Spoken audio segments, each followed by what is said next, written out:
উপরে তোমাকে ছাদে ফ্ল্যাগ হোস্টিং এর জন্য ডাকলো, গেলে না কেন? সামান্য টাচ করে গেল, ব্যাস। দি ডাকছিল।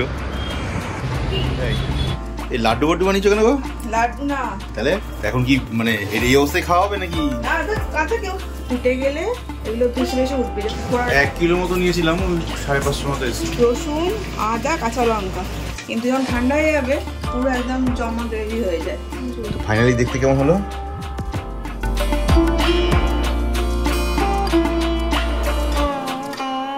Good morning and welcome back to the channel. আজকে 15ই আগস্ট, সবাইকে হ্যাপি ইন্ডিপেন্ডেন্স ডে।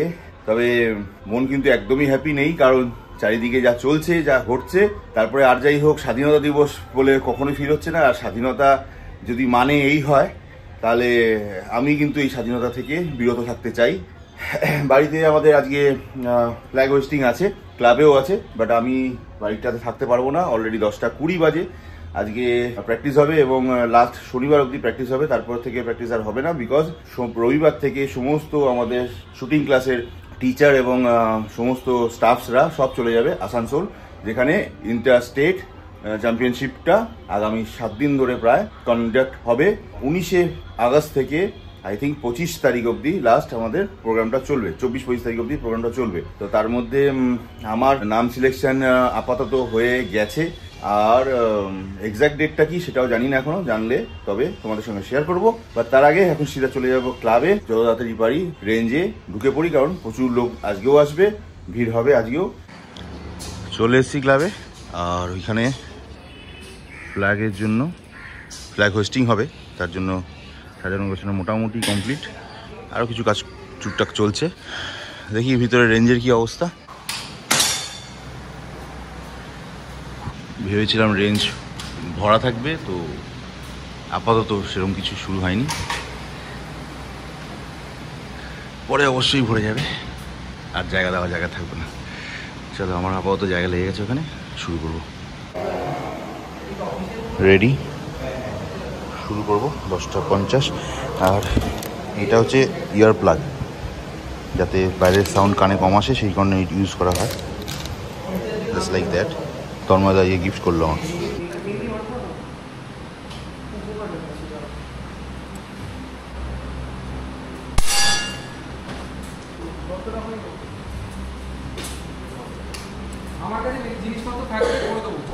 এগারোটা 50 বাজে, জাস্ট আমাদের বাইরে ফ্ল্যাগ হোস্টিং হবে।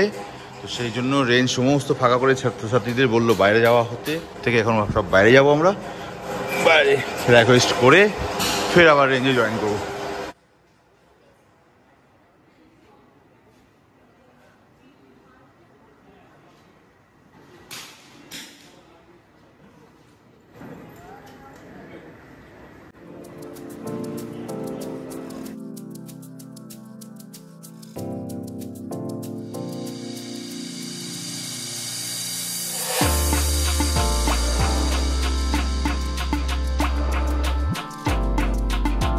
বাচ্চাগুলোকে সামনে করে দিন একদম।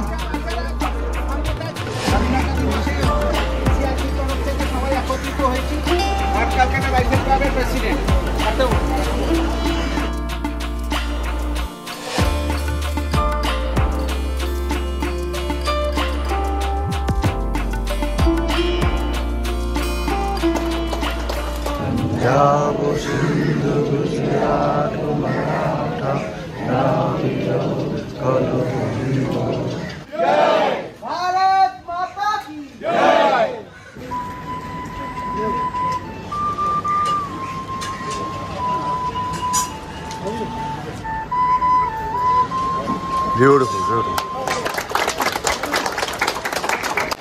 12:08 বেজে গেছে। রেঞ্জে ব্যাক করি, হয়ে গেছে। বাপরে বাপ, বাইরে যা গরম লাগছে, এখনো ঠান্ডা আছে। রোস্টেড চিকেন উইদাউট তেল, তাই তো? হ্যাঁ হ্যাঁ, 2 বেজে গেছে। আজকে এখনো পর্যন্ত সব থেকে লংগেস্ট টাইম বোধ হয় এসছি আজকে, বোধ হয় 10:30, বাইরে 2টো। এত কিন্তু পড়াশোনা করিনি, পড়াশোনার লাইফ পুরো 3টে বাজে। শুটিং তো অনেকক্ষণ আগে হয়ে গেছে। আজকে লংগেস্ট টাইম শুটিং করলাম, প্র্যাকটিসও করেছি। শনিবার দিন লাস্ট হবে, সানডে এখানে কোনো ক্লাস আর হবে না। সেই জন্য যাকে বলে চুটিয়ে প্র্যাকটিস যাকে বলে সেটা করিয়ে নিতে হলো, করে নিলাম। কিন্তু তারপরে যেটা হলো যে কিছু নাম অ্যালটমেন্টের ব্যাপার আছে, যে কম্পিটিশনের ডেট যেটা আছে 20 তারিখ থেকে আই থিঙ্ক 24-25 তারিখ অবধি। তো তার মধ্যে কবে কার কোন ক্লাবের কোন স্টেটের কম্পিটিশন পড়বে, তো তার একটা অ্যালটমেন্টের ব্যাপার আছে, সেইগুলো ওরা অ্যারেঞ্জ করে আমাদের জানাবে। আমাকে আজকের মধ্যেই ফোন করে জানিয়ে দেবে এক্স্যাক্ট আমার ডেট কবে কম্পিটিশনের ডেট পড়বে আমার। চলো আপাতত এখান থেকে বেরোই, 3টে বাজে, অনেকগুলো অন্য কাজ আছে, কতক্ষণে কি ম্যানেজ করতে পারবো জানি না। 3:20 প্রায় বাজে, বাড়ি চলে এসেছি। ঘন্টু কি যেন খাচ্ছে, ব্রাউনি। আমারও খিদে পেয়ে গেছে, তো বৌদি আমাকে বললো আনারস কাটা রয়েছে ডুমো ডুমো করে, দেখেছো, আর এখানে রয়েছে জিলিপি। দেখি একটুখানি ছাটিয়ে যাই স্নান করতে, দুপুরে লাঞ্চে বসে যাবো। আজকেও কি ওই হালকা ফ্রাইড রাইস আর কালকে চিতল মাছের মুইঠা আছে, ডাল আর পাপড়, এছাড়া ডাল পাপড়, ডাল পাপড় ভাজি, দই আছে। দই আছে। রান্না করে নি, মন মেজাজ ভালো নেই। কারণটা কি? এই পরিবেশ পরিস্থিতি। তো 15 আগস্টের উপরে তোমাকে ছাদে ফ্ল্যাগ হোস্টিং এর জন্য ডাকলো, গেলে না কেন? কেন যাবো? কোনো স্বাধীনতা আছে না? রাজ্য পুলিশ যা পারে করছে, পাবলিককে নাচাচ্ছে, ফ্ল্যাগ তুলে গিয়ে। তার মানে এটা কি ইন্ডিপেন্ডেন্স ডে নয়, ব্ল্যাক ডে? হ্যাঁ, আমি তাই বলেছি। রাত 12টার সময় যেখানে 15 আগস্ট, সেই তখন ভাঙচুর বা অত্যাচার হচ্ছে, সাধারণ পাবলিককে পেটাচ্ছে। তারা নাকি ভাঙচুর করে, তারা খালি হাতে গেছে মিছিলে, শুধুমাত্র স্লোগান দিতে দিতে তারা নাকি ভাঙচুর করেছে, তারা নাকি ইট পাটকেল ছুটছে। বলার নেই। এই পোস্ট করছে হ্যাপি ইন্ডিপেন্ডেন্স ডে। কিসের হ্যাপি ইন্ডিপেন্ডেন্স ডে? যেখানে রাজ্যের লোকের কোনো স্বাধীনতা নেই, তাদের কোনো মতামতের দাম নেই, তাদের কোনো প্রোটেকশন নেই, কিসের স্বাধীনতা? শুধু তাই নয়, একজনের মৃত্যুকে নিয়ে এরকম চরম লেভেলের রাজনীতি কি হচ্ছে? হ্যাঁ, যেখানে নিউট্রালি একটা বিচার হওয়ার কথা, সেখানে কি না কি হচ্ছে, দাঙ্গা হাঙ্গামা কি না চলছে। পিছনের কারণটা কি? নাকি তাদেরই কোনো লোকজন এর সঙ্গে জড়িয়ে আছে? হ্যাঁ, হয়তো তারা নিজেরাই জড়িয়ে আছে, তাই তো? হ্যাঁ। আর বেশি কথা বলা যাবে না, বেশি কথা বললে বা তোমার তুলে নিয়ে যাবে, তাই বলে কি চুপ করে থাকবো নাকি? উচিত কথা বলা থাকে, সেটাই তো চায় ওরা। চলো 4:40 বাজে, বেরোবো, খাওয়া হয়ে গেছে, যাবো একটুখানি বড় গাড়িটাকে নিয়ে। কয়েকটা কাজ বলছিলাম বাকি আছে, ওইটা এই কাজগুলো করে রাখাটা খুব দরকার। দেখি কি কি নেসেসারি আছে আর কি কাজ করাবো, সবই দেখাবো যদি যেতে পারি। কাজ সিচুয়েশন কি কখন দাঁড়ায় সত্যি বোঝা খুব মুশকিল হয়েছে। গাড়ি বের করাটা একটা সব থেকে বড় চ্যালেঞ্জ। দেখো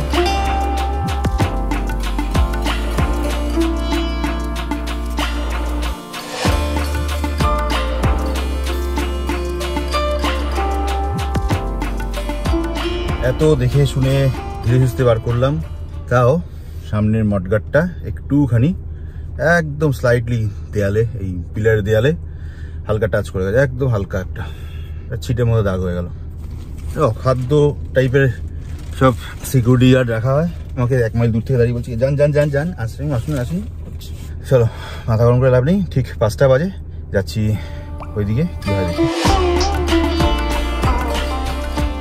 চলে এসছি গাওয়াতে, দেখি গাওয়াও কি হেল্প করতে পারে। কারণ আমার মেনলি এই ফিল্মটা, এটা ঠিক চোখের সামনে খুব ডিস্টার্ব করে টার্নিং এর সময়। প্রথমে ভেবেছিলাম ইগনোর করেছিলাম, চলে যাবে, বাট এখন দেখছি স্ক্র্যাচেস বাড়ছে আর এটা প্রবলেম করবে। দেখি ফিল্মটাকে পাল্টে নেওয়ার ব্যবস্থা করব। আর এইখানে আমাদের কোনো ফিল্ম লাগানো হয়নি, গ্লাসে, উপরে গ্লাসে, এখানে একটা হিট প্রোটেক্টেন্ট ফিল্ম লাগিয়ে নি। বাকি টুকটাক কিছু আরও আছে, দেখি কি আছে স্টকে। 5:12। এই ডিস্টেন্স থেকে গাড়িতে যে কি স্ক্র্যাচ লেগেছে, কি দাগ লেগেছে বোঝা যাবে না, বাট ভেরি মাইনর। এইখানে একটা হালকা স্ক্র্যাচ লেগে গেল, বসে দিলে ঠিক হয়ে যাবে, বাট মনে হচ্ছে রঙের কোটিংটা উঠেছে। দেখি ঘষিয়ে কতটা ওঠানো যায়, নালে সামান্য টাচ করে গেল, ব্যাস মনটা এত খুকুদে হয়ে গেল, নিদাগ ছিল। চল কই নেই, বাবলসটা যতই চেষ্টা করছে কিন্তু যাচ্ছে না। আমি বারণ করছি যে এটাকে খুলে দাও, বলছে হয়ে যাবে হয়ে যাবে হয়ে যাবে। এর আগেও তাই বলে পাঠিয়ে দিল, বাট রেডি হলো না। ছেড়ে দিলে আবার যেই সেই বাবল নিয়ে নিচ্ছে। এ ঠিক না হলে চলবে না, আমি খুলে ফেলব। হলো না ওইটা আপাতত, মনে হচ্ছে এটা পরে একদিন আসতে হবে, কারণ আজকে বাবুর বাড়িতে একটা স্পেশাল অকেশন আছে 15 আগস্ট বলে, এই জন্য বাবু বন্ধ করে তাড়াতাড়ি চলে যাবে। তাই আপাতত সানরুফেরটা করিয়ে নিচ্ছে। তো লাগাবে তো ভিতর থেকে। হ্যাঁ, তাহলে তোমরা অনেকদিন জানাবে, জানি বলে আমি সিটের প্লাস্টিক তুলে নিলাম।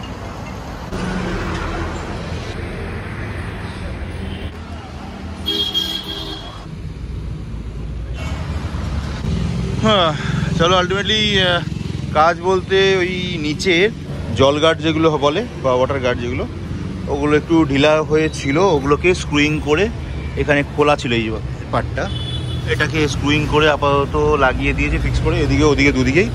আর উপরে সানরুফে ফুল ব্ল্যাক আউট করে দিয়েছি যাতে হিট পুরো রেজিস্ট্যান্ট হয়ে যায়, সেই জন্য। ফিল্মের যেটা এই প্রবলেমটা ছিল দাগের, সানি ভাই বলে পড়ে দিয়েছে, কিন্তু একটা দাগ মতো দেখা যাচ্ছে। যদি ওটাকে নেগলেক্ট করি আর যদি রাস্তায় চলতে অসুবিধা না হয় তাহলে চালিয়ে দেওয়া যাবে, নাহলে সানডে এমনিও আসছি একবার, তখন এটাকে ফিল্মটাকে চেঞ্জ করিয়ে নেবো। লেটস সি কী করি। চলো বেরোই তাহলে, বাড়ি যাই। তেলটা কম দেখাচ্ছিল তাই চলে এলাম, তেলটা ভরে নেবো আর হাওয়াটাও একবার চেক করে নিই। ট্যাঙ্ক পুরো খালি হয়ে গেছিলো, তো 55 লিটারের ট্যাঙ্ক কতটা খালি ছিল আর কতটা ভর্তি হয় দেখবো। আনার দিনকে তেল ভরেছিলাম, তারপর আর তেল ভরা হয়নি। ওই নিয়ে কৃষ্ণনগর আপ ডাউন সব করা হয়েছে, প্লাস লোকাল কিছু কুচকাচ তো খরচা হয়েছেই প্রচুর, এসি বেসি চালিয়ে। আজকের পর জিরো করে দেখতে হবে এক্স্যাক্ট মাইলেজ কী দিচ্ছে। একদিন অনেকে আমাকে ইউজ করেছে মাইলেজ কী দিচ্ছে কি বৃত্তান্ত, আমি বলেছিলাম ভাই কিছু জানি না। 48 লিটার দেখাচ্ছে অটো কাটে, আর একটু ভরে দাও যতটা, মানে একদম কানায় কানায় ভরবে না, হ্যাঁ এইটুকু ঢুকিয়ে রেখে যখন আটকাবে ছেড়ে দেবে। 5 লিটারের বেশিই আছে, 50.45, প্রায় 50-50.5 লিটার মতো তেল ঢুকলো, 4,629 টাকার। টায়ারে হাওয়াটা চেক করতে এসেছি, 32 মতো হয়ে আছে, 34 হবে। এবার খেলা দেখো, এটা ভারী অদ্ভুত সিস্টেম করেছে একটা, ওই সেন্সারগুলো খুলছে কিচ্ছু বলবে না, আর হয়ে গেলে ভিতরে সেন্সার দেখাচ্ছে, হয়ে গেলে একটা সাউন্ড করবে আর লাইট জ্বলবে। হাওয়া ভরছে, কমপ্লিট সিগন্যাল দিল, ওটা সাউন্ড করবে, কমপ্লিট হয়ে গেল।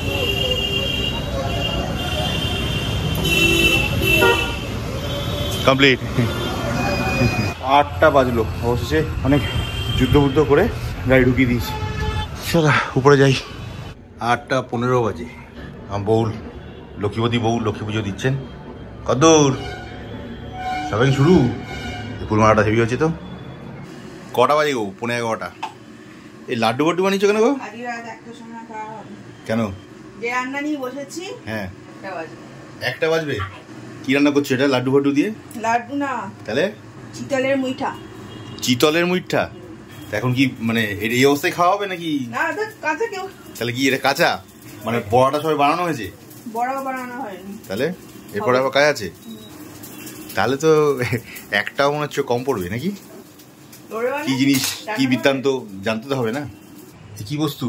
গরম জল ফুটছে, দিয়ে এই মুইঠাগুলো দিতে হবে। ফুটে গেলে এগুলো ভেসে ভেসে উঠবে, উঠলে তাহলে সেটাকে তুলে নিতে হবে, নিয়ে তারপরে ভাজতে হবে।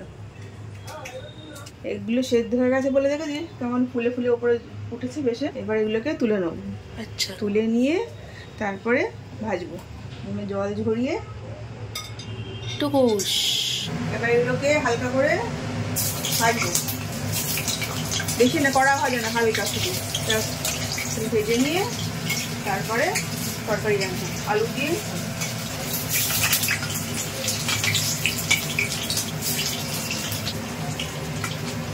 বুঝতে পারো কোনটা ভাজা কোনটা?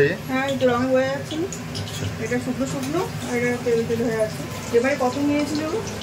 1 কিলো মতো নিয়েছিলাম, ওই 550 মতো এসেছিল মনে হয়। কুড়িয়ে 1 কিলো থেকে 550 হয়ে গেছে, হাফ মতো বাদ চলে যায়। হাফ বাড়ছে। মুইঠাগুলো ভাজা হয়ে গেছে। আচ্ছা, এবারে জিরে ফোড়ন আর তেজপাতা ফোড়ন দিয়ে আলুগুলোকে ভেজে নেব। অন্য সময় তো মশলাটা আগে কষে নিই, কিন্তু আজকে তো রাত হয়ে গেছে, ওই জন্য আলুগুলো ভাজা হচ্ছে, বেশি ভাজবো না। এর মধ্যে হালকা হালকা ভাজা হয়ে গেছে, আর আলুগুলো তুলবো না। এর মধ্যেই এটার মধ্যে আছে পেঁয়াজ, রসুন, আদা, কাঁচা লঙ্কা পেস্ট করা, এটার মধ্যে দিয়ে একবারে কষবো, তাহলে মশলাটাও কষা হয়ে যাবে আর আলুটাও ভাজা হয়ে যাবে। টমেটো পেস্টটা দিয়ে দিয়েছি, একটু কষে নিয়ে, কষা হয়ে গেছে, আর একটু কষে নিয়ে নুন, হলুদ আর লঙ্কা গুঁড়ো দেবো। ঝাল তো খাই না, মানে লাল লঙ্কা খাই না, কাশ্মীরি লঙ্কা দেবো, আর কিছু মশলা দেবো। আলুগুলো সেদ্ধ হয়ে গেছে। এবার মুইঠাগুলো এর মধ্যে দিয়ে হালকা, বেশি ফোটাবো না, একটুখানি ফুটিয়ে গরম মশলা দিয়ে নামিয়ে নেবো। এটার মধ্যে না অনেকখানি ঝোল রাখতে হবে, কারণ মুইঠাগুলো ঝোলটা অ্যাবজর্ব করে নেবে। এখন এটা দেখে মনে হবে সাঁতার কাটছে আলু আর মুইঠা, কিন্তু যখন ঠান্ডা হয়ে যাবে পুরো একদম জমা গ্রেভি হয়ে যায়। ওই জন্য ঝোলটা বেশি রাখতে হয়। মোটামুটি কতক্ষণ ফোটাবে? বেশি না, এই মিনিট 5। কটা বাজে? 12টা, মিনিট 15-এর মধ্যে হয়ে যাবে। তো এটা 5 মিনিট ফুটুক, তারপর গরম মশলা দিয়ে নামিয়ে দেবো। ঠিক আছে। তো ফাইনালি দেখতে কেমন হলো? শাবাশ, গন্ধটা তো হেভি বেরিয়েছে। গন্ধটা তো লোককে দেখাতে পারছি না। সঙ্গে এটা কি? Fried rice. ওহো হো, এটা ঠিক আছে তো আইটেম। চলো বসে পড়ি তাহলে। হ্যাঁ, কটা বাজে? 12টা 10। একটা টাইম দিয়েছিল। অনেক আগে হয়ে, বিফোর টাইম হয়ে গেছে। গাড়ি চলে এসেছে বিফোর টাইম। কি